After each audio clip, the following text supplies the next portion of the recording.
Est-ce que vous connaissez Madame Séchouette? Non? Et Monsieur C'est Nul? Non? Eh bien, Madame Séchouette, c'est quelqu'un qui est toujours optimiste. Il pleut? Eh bien, c'est bien. Ça permet que je ne vais pas sortir pour arroser les plantes. Il fait très chaud, mais très très chaud. Ben, je vais faire cuire ma tarte au bord de la fenêtre. J'ai essayé, ça ne marche pas. Et Monsieur C'est Nul? Ben, lui, tout est nul. Et puis un jour, Madame Séchouette se retrouve dans un ascenseur pour aller à la messe du dimanche. Et l'ascenseur tombe en panne. Donc Madame Séchouette se retrouve avec Monsieur C'est Nul. Eh bien Madame Séchouette, comme tout est chouette, elle se dit « Bon, bah c'est pas grave, de toute façon, j'ai un pull à finir, je vais le tricoter. Et puis j'ai ramené aussi ma Bible, on pourra lire peut-être l'évangile du jour. » Et Monsieur C'est Nul, « Mais c'est pas possible, je vais être en retard. Moi qui voulais aller à la messe, c'est pas possible. » Oh là là, il désespère. Madame C'est Nul, attendez, on va lire le passage d'aujourd'hui. Madame Séchouette lit tout de façon optimiste. Monsieur C'est Nul lit tout de façon pessimiste. Alors, Madame Séchouette lui donne l'évangile d'aujourd'hui à lire.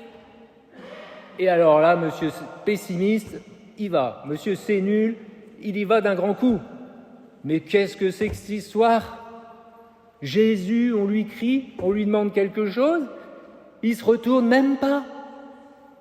Il dit rien, pas un mot. Et puis en plus, qu'est-ce qu'il fait? Il la traite de petit chien. Mais il a perdu la tête, Jésus. Il a perdu la tête. Ah non, c'est pas possible, j'arrête là, je referme. La Bible, l'évangile, je la rends à Madame Séchouette, ça vaut rien. Ouais, mais Madame Séchouette, elle lui dit, mais non, évangile, ça veut dire bonne nouvelle. C'est toujours une bonne nouvelle. Il faut juste savoir la lire, la bonne nouvelle. Redonnez-moi un peu mon livre, je vais l'ouvrir. Et avec vous, on va peut-être regarder un petit peu comment c'est chouette la parole de Dieu. Vous voyez, Monsieur C'est Nul? D'abord, il y a une dame qui arrive. C'est une personne, mais elle n'a pas de nom. C'est une Cananéenne. Une Cananéenne. Madame Séchouette se souvient qu'elle entend dire qu'un jour, un peuple est sorti d'Égypte et a été conduit sur une terre promise, et c'était Canaan. Donc elle vient, c'est une Cananéenne qui vient auprès de Jésus. Et les Cananéens, à l'époque, c'était des gens méprisés. Il ne fallait absolument pas que les Juifs soient en contact avec des non-croyants, des idolâtres, parce qu'eux, ils adoraient un dieu qui s'appelait le dieu Baal. Bon, c'est une Cananéenne. Mais quand Matthieu dit ça, c'est pas pour l'insulter. Comprenez bien, Monsieur C'est Nul. C'est pas pour l'insulter qu'il dit ça, c'est pour nous interpeller. Si Jésus lui répond pas, si Jésus lui répond un peu à côté, c'est que Jésus a ses raisons, c'est qu'il veut interpeller, il veut nous choquer. Et ça tombe bien, Monsieur C'est Nul, vous avez été choqué. Eh bien maintenant, on va aller un peu plus dedans. Donc cette Cananéenne, c'est une femme, mais elle représente qui? Elle représente toutes les nations qui sont autour du peuple d'Israël, des Juifs, toutes les nations. Et elle vient auprès de Jésus avec une demande. Et puis, Monsieur C'est Nul, est-ce que vous avez entendu ce qu'elle a dit? Vous avez entendu ce qu'elle a dit?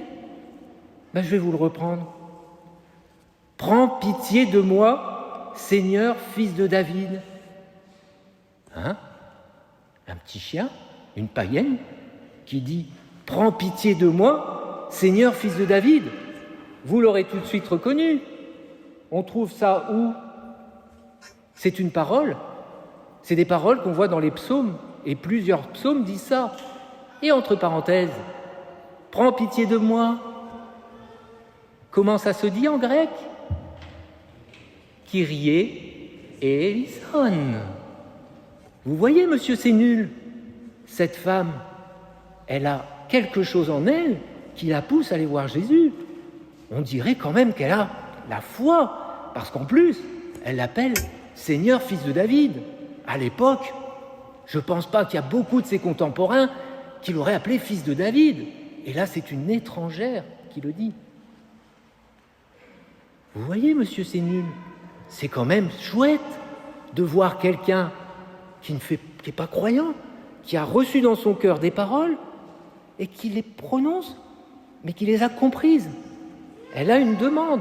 Elle veut sauver sa fille qui est avec un démon.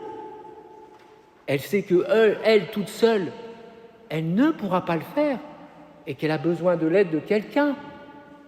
Et elle va le voir. Et elle le dit, c'est fils de David. Regardez un peu plus loin. Seigneur, viens à mon secours. Seigneur, viens à mon secours. C'est pareil, c'est écrit dans la Bible. Et puis je ne sais pas. Il y a un certain dimanche, pas si loin que ça, où il y a quelqu'un qui a marché sur l'eau, avec une foi, au début comme ça. Pierre, vous vous rappelez pas de l'épisode de Pierre? Pierre, il s'est enfoncé dans l'eau. Et qu'est-ce qu'il a dit? Viens à mon secours. Et qu'est-ce que Jésus a fait?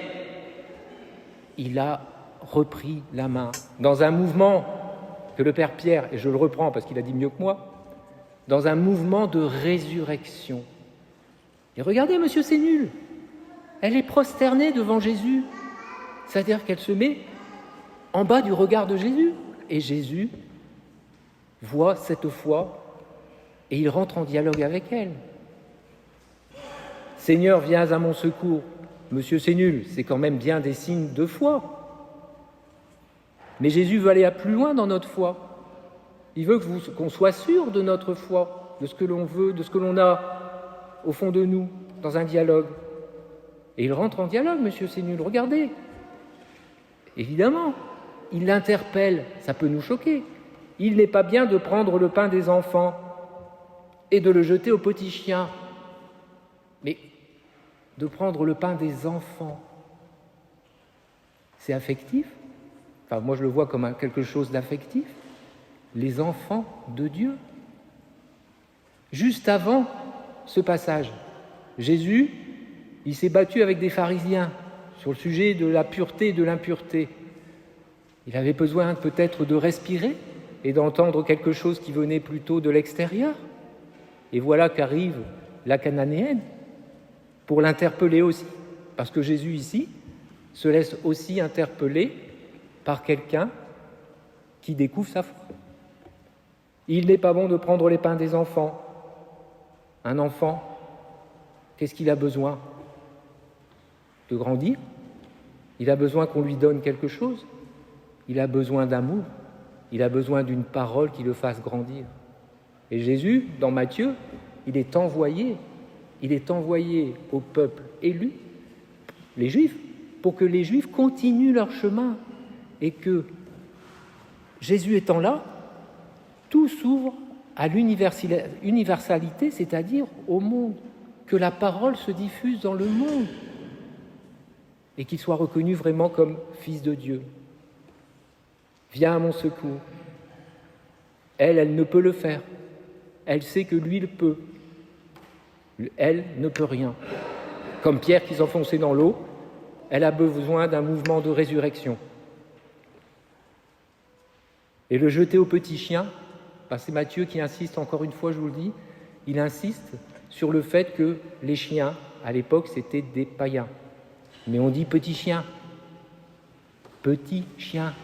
Ça veut dire qu'on en arrive à un terme affectif aussi qui dit les petits chiens ont aussi besoin de grandir et d'apprendre. Mais qui va leur transmettre la foi? Qui peut leur parler de Jésus? Et là, ça nous renvoie à nous. Et nous, venons le dimanche, nous écoutons la parole, nous la travaillons, nous la reproduisons, nous la méditons. Mais derrière ces murs, il y a plein de personnes qui ne connaissent pas Jésus. et même qui s'approchent des fois de nous. Et qu'est-ce qu'on peut leur répondre? Évidemment, si on lit comme Monsieur C'est nul, on s'en va en courant. Et si vous leur proposez la première partie de la Bible avec le passage sur la terre promise, les bagarres, les machins, oulala, c'est ça ton Dieu d'amour? Non. Il faut expliquer les choses comme nous les avons reçues et comme nous les vivons. Ce que fait Madame, c'est chouette, puisqu'elle est en train de lui... Vous savez, ça fait un peu penser à... Je crois que c'est Philippe. L'Esprit Saint l'envoie à un endroit, et puis il y a un eunuque sur la charrette qui lit, mais il ne comprend pas ce qu'il y a dedans. Et Philippe lui explique. Et à la fin, il dit « ça c'est chouette, je veux être baptisé !» Et il le baptise. Et après, pouf, Philippe il s'en va, il n'est plus là. L'Esprit Saint l'envoie ailleurs. Là, vous voyez, dans un événement de vie tout bête, Madame c'est chouette dans l'ascenseur, elle évangélise Monsieur C'est nul. Oui, elle évangélise Monsieur C'est nul. Et évidemment, à la fin, qu'est-ce que vous voulez qu'il se passe quand Madame C'est chouette rencontre Monsieur C'est nul? Que Monsieur C'est nul se laisse toucher par Jésus et la parole, quand il a bien comprise. Ils se marièrent et eurent beaucoup d'enfants.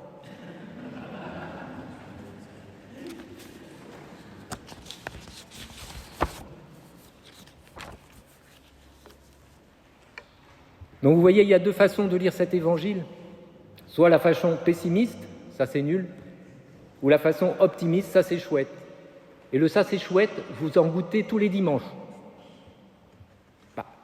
Déjà par la parole, mais dès que vous êtes accueillis ici, vous avez un truc, c'est chouette.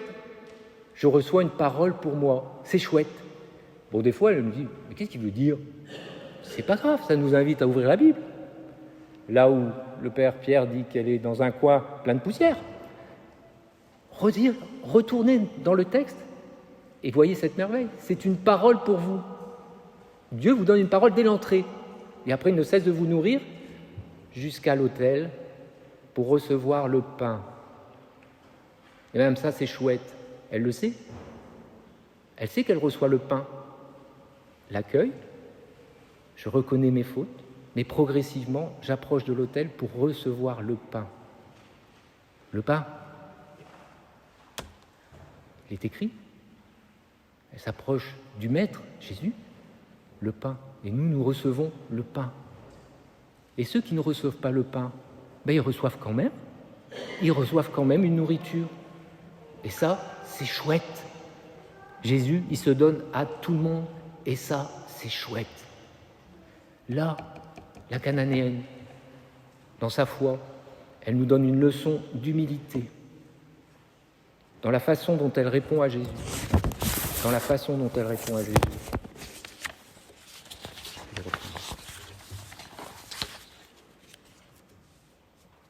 Elle dit « Oui Seigneur, mais justement les petits chiens mangent les miettes qui tombent de la table de leur maître. » Quelle humilité!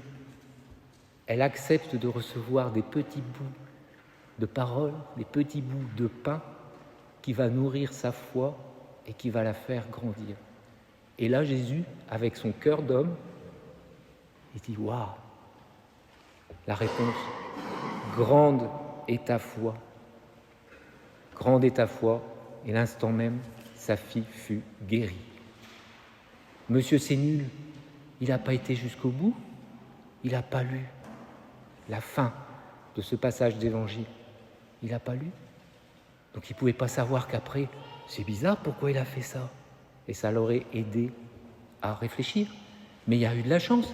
Il y a Madame, ça c'est chouette, qui voit que du positif et qui lui a appris à décrypter la parole qu'elle-même avait reçue et comprise et qu'elle a appliquée.